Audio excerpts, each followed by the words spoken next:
My irises is finally blooming, and they turned out so pretty. I've got some little yellow and white ones in there. I don't know what they are, but they're pretty.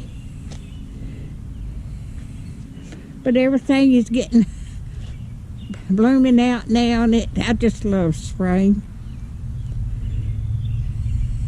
And I've got some more fixing to bloom out here. I got a little one down here, but it's not bloomed yet.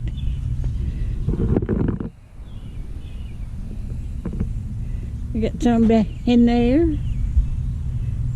The people that mow my yard, they mow this down every fall, and then it comes back so pretty.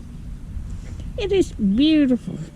It's got more up here down on this end than I do down on the other end. But we just now had a and the man that lives next door has cut down a big tree yesterday and got it out there.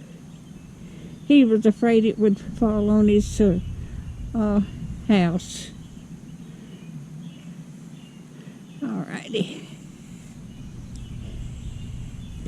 But that flowers is so pretty.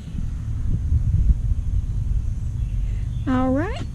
If you like my videos, just like, share, and subscribe, and hit that little bell when you want to be notified when I got another video coming out. And thank y'all so much for watching.